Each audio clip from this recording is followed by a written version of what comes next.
हनु मतलब बताया था मैंने, हनु मतलब एक ठोडी है, एक पूरा चेहरा आपका इस ठोडी पे डिपेंड करता है। Leonardo da Vinci European philosopher हुए थे, इटालियन फिलोसोफर हुए थे। लियोनार्डो दा विंची, लोग मेरी तारीफ करते हैं कि पंकज सर आप चेस भी खेल लेते हो, आप डांस भी कर लेते हो, आप सिंगिंग भी कर लेते हो, आप बिजनेस भी करते हो, टीचिंग करते हो। मैं उनका 0.001% भी नहीं हूँ। वो बंदा वर्ल्ड का बेस्ट पेंटर था, वो बंदा वर्ल्ड का बेस्ट राइटर था, वो बंदा वर्ल्ड का बेस्ट मूर्तिकार था, वो बंदा वर्ल्ड का बेस्ट इंजीनियर था। उस जमाने में उसने कार बना दी थी जो बिना फ्यूल के चलती थी। मोनालिसा की पेंटिंग ही उसने बनाई थी कि कौन खूबसूरत होता है, उसने उसका मैथमेटिक्स में फॉर्मूला दिया है। चेहरे का शेप का एक रेशियो होना चाहिए, उस रेशियो पे सेटिस्फाइड हो जाएगा इंसान, तो वो कह सकता है कि मैथमेटिकली खूबसूरत है, और वो सेट हुआ है उनका हर जगह। और उन्होंने बताया था कि हमारे चेहरे की खूबसूरती के लिए ठोडी बहुत कीमती है भाई, ये पूरे चेहरे का बेस हमारी ठोडी है। और संस्कृत में इस ठोडी को कहते हैं हनु। ठोडी, हनु मतलब बेस, बेसिक्स, है ना। आप कहते हैं ना, इंद्र ने वज्र का प्रहार किया हनुमान जी की ठोडी पे, ठोडी पे चोट पहुंची, उनको चोट लगी, इसलिए उनका नाम हनुमान रख दिया। कि इतनी छोटी सोच के थे कि हम लोग जो इस बिहार पे नाम रखते थे, इस पे तो नाम नहीं रखे जाते थे। हमने नाम रखे हैं तारीफों में। शेर बहादुर सिंह, भाई शेर का शिकार किया होगा, ऐसे नाम रखे जाते थे पहले। तो भी नाम क्यों रखा गया? ठोडी मतलब बेसिक। और आपके बेसिक पे कौन अटैक करता है अपने वज्र से? इंद्र। इंद्र मतलब इंद्रियां, सेंसेस। और वो हनुमान जी की बात नहीं है, आप सबकी बात ये है। आपके जिंदगी के बेसिक्स पे कौन बार बार अटैक करता है? आपके सेंसेस। इंद्र के हाथ में ऐसा वज्र क्यों दिया गया जो बहुत ही कठोर प्रहार करता है? आपकी इंद्रियां आप पे कठोर प्रहार करती हैं, इसलिए उनका नाम रखा गया था हनुमान। हनु मतलब बेसिक, हनु मतलब फंडामेंटल। जितने साइंस के स्टूडेंट्स होते हैं ना 11th में, जो बुक मिलती है उन्हें फिजिक्स और केमिस्ट्री की, उसका नाम ही होता है fundamental of chemistry, fundamental of physics. क्योंकि बेसिक से शुरुआत करते हैं पढ़ाना, जीरो से कहाँ से शुरुआत हुई है। तो हनु मतलब बेसिक्स, फंडामेंटल। और मान मतलब, हनुमान मतलब असली मतलब यही है, फंडामेंटल वैल्यूज। और आपकी फंडामेंटल वैल्यूज पे हमेशा इंद्र आके अटैक करेगा। क्यों करा था अटैक? इंद्र ने अटैक क्यों किया था? इंद्र ने अटैक इसलिए करा था क्योंकि सूर्य को खाने चल दिए थे हनुमान जी। अब लोग कहेंगे यार ये भी कोई सच बातें हैं क्या, झूठ है? भाई मुझे इससे लेना देना नहीं। सूर्य मतलब लाइट, सूर्य मतलब नॉलेज, सूर्य मतलब एनर्जी। आपकी फंडामेंटल वैल्यू की भूख है सन, नॉलेज। कि देखना कि ये इंसान बड़ा फंडामेंटल वाला है, बड़ा बेसिक धारदार बेसिक बातें करता है। उस बंदे ने सूर्य खाया होगा बैठ के एक दिन, उसने वो एनर्जी ली होगी, वो नॉलेज इकट्ठी की होगी। सूर्य खाना मतलब बुक्स पढ़ना, नॉलेज वाले वीडियोस देखना। अब हनुमान जी चल पड़े कि भाई ये फल कौन सा है, ये तो मैं खाऊंगा।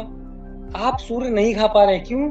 क्योंकि आपकी ठोडी पूरी तोड़ तोड़ के इंद्र ने, आपकी सेंसेस ने खराब कर दिया। अभी आपका मन ही नहीं लगेगा, आंखें कहीं जाएंगी, जीभ कहीं जा रही होगी, नाक कहीं जा रही होगी, कान सुन रहे, गली में बारात आई है। ऐसे होता ना, जब मार्च में पढ़ते थे हम लोग बोर्ड के एग्जाम के लिए, तब भाई तब बड़ा ध्यान आता था कि भाई बाहर बारात जा रही है। बुरे से बुरा सीरियल अच्छा लगता था, बुरे से बुरा सीरियल, बुरी से गंदी से बेकार सी मूवी जो हम कभी देखना नहीं चाहते थे। सबसे दुनिया का पका हुआ इंसान एंटरटेनिंग लगने लग जाता था। ये आपके इंद्र का अटैक है आपकी फंडामेंटल वैल्यूज पे। तो जब भी आपकी फंडामेंटल वैल्यूज नॉलेज इकट्ठा करनी चाहेंगी, तो इंद्र यानी आपके सेंसेस, आपकी इंद्रियां आके वज्र से उस पर हमला करेंगे। हनुमान जी की भूख है सूर्य, सूर्य को अपना गुरु बनाया उन्होंने। और एक बात ध्यान रखना, हम लोग इसलिए इतने ज्यादा रिच हैं, हम ये कह सकते हैं कि अपने गुरु को खा जाओ। हम लोग कह सकते हैं कि अपने गुरु को खा जाओ, भाई खा जाओ अपने गुरु को। वेस्टर्न फिलोसफी ने भी गुरु को क्या नाम दिया? टीचर। टी चाय और चेयर मतलब उसकी चस्कियां लेना। गुरु को खा जाओ। गुरु को खाने मतलब है उसके एक एक बाइट को एंजॉय करो, उसके एक एक सेकंड को, एक एक मोमेंट को एंजॉय करो। जब मैं पढ़ाता था ना, तो जब नया बैच बनता था, फर्स्ट डे ओरिएंटेशन में मैं अपने बच्चों से कहता था कि मेरे पास ट्यूशन पढ़ने है तो भाग जाओ, अब मेरे साथ डेट पे आए हो तो रहो।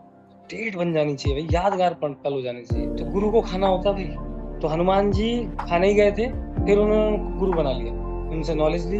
तो ये हनु है। हनु मतलब बेसिक्स, और अपने बेसिक्स को नॉलेज दो, अपने बेसिक्स को नॉलेज दो, नहीं तो बिना फंडामेंटल के रह जाओगे। तो यही अप्रिसिएशन हो गया। अप्रिसिएशन के लिए क्या करोगे?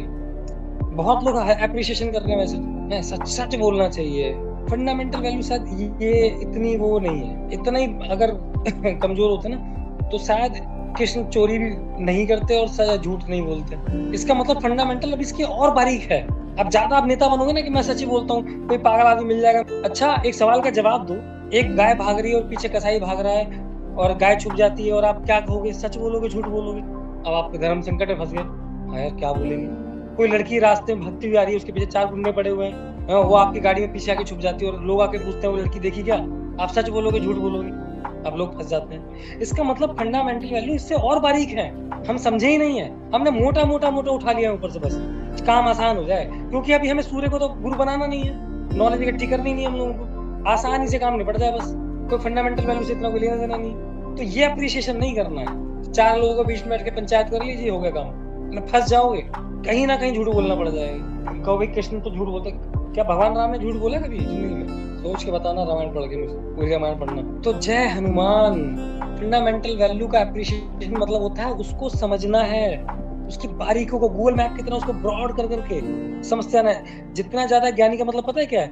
उन फंडामेंटल वैल्यू से उसकी सोच और ज्यादा ब्रॉड होगी, और ज्यादा क्लियर होगी भाई, उतना बड़ा ज्ञानी। इसका मतलब सच और झूठ के बीच में कहीं फंडामेंटल वैल्यू फंसी हुई है, क्योंकि नहीं तो फंस जाओगे। फिर आप कहोगे मैं तो चोरी नहीं करता, 1 महीना भूखे रहो और फिर चोरी करके भी खा लोगे, फिर क्या करें? तो फंडामेंटल वैल्यू गलत गलत होगी भाई, उसके बीच में कहीं है, समझो उस चीज को। इसका मतलब है सच और ईमानदारी, ये फंडामेंटल वैल्यूज नहीं है, और गहराई में जाना पड़ेगा उनको समझने के लिए। तो जय हनुमान, इसका मतलब यही है कि आपको बहुत बेसिक काम करना है फंडामेंटल वैल्यूज को गेन करने के लिए, समझने के लिए, जानने के लिए।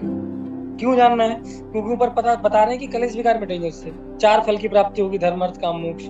और सबसे पहले बात हुई थी श्री की, तो श्री मिलेगी, ज्ञान भी हो सकता है, पढ़ाई भी हो सकती है, श्री पैसा भी हो सकता है, हम सब बात कर चुके हैं। तो इसका मतलब यहाँ से स्टार्टिंग हो रही है, अप्रिशिएट करना, इतना ही शुरू करो। बुराइयां देखना बंद करो, नेगेटिविटी देखनी बंद करो। किसी इंसान में भी एक कुत्ता होता है, सड़ रहा होता है, कीड़े पड़े होते हैं, बड़ी बुरी हालत होती है, और ये लोग खेल रहे होते हैं, कृष्ण और कृष्ण के सखा।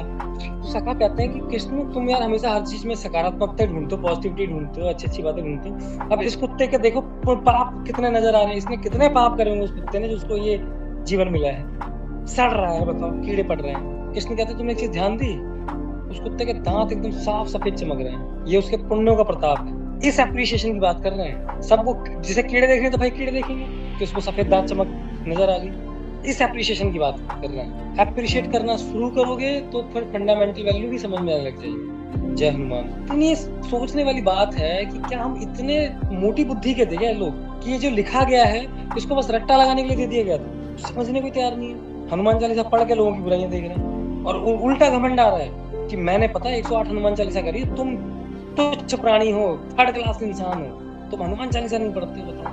और हनुमान चालीसा मतलब क्या करे भाई? ये करने नहीं किसी के साथ। हनुमान चालीसा पढ़ के तो विनम्रता आ जानी चाहिए भाई साहब, सबको गले लगाना है, सबको, पूरी दुनिया जहां आपकी होगी। हनुमान जी ने करा ऐसा, आप पूरी हनुमान जी की बायोग्राफी सुनो, समझो। जय हनुमान। सोच बड़ी करनी है बस, हनुमान चालीसा मकसद यही है, आपका दिल बहुत बड़ा कर देना, बहुत बड़ा कर देना, सब आ जाए, पूरा दुनिया जहां इसमें आ जाए। कैसे आएगा? आपको बुराई दिखनी बंद हो जाएगी भाई। तो अभी थोड़ी एफर्ट लगाना पड़ेगा। वो बैठ के ये काम करेगा, बैठ के ये चीज थोड़ी गलत बना देता है, ये शैतान बना देते हैं। हमारे में शैतान का कॉन्सेप्ट ही नहीं है, सब उसने बनाया है, तो कुछ गलत नहीं बनाया। हर चीज की जरूरत है, हर चीज की जरूरत। तो जय हनुमान। अब जब जय हनुमान करोगे, आप अप्रिशिएट करोगे, किसको करोगे? फंडामेंटल वैल्यूज को करोगे, तो क्या मिलेगा आपको? तो जय हनुमान। इतना ध्यान रख लो, आप कुछ मत करो भाई, आपको मुझे पैसा कुछ नहीं चाहिए, मुझे नॉलेज मिल चाहिए, समझ चाहिए।